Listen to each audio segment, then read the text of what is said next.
In this guide, I'll show you how to fix purchase errors in the PlayStation Store on PS4. So from the home screen, navigate up and over, and we're going to go to Settings. Now in Settings, go to Network Settings, and we're going to go to View Status of PlayStation Network Services. Now you want to make sure all services are up and running, and if anything's in the yellow or red, wait till it's all in the green, and then try and make your purchase.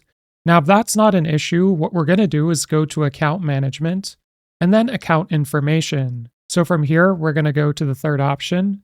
And then what you'll want to do is go to your payment methods.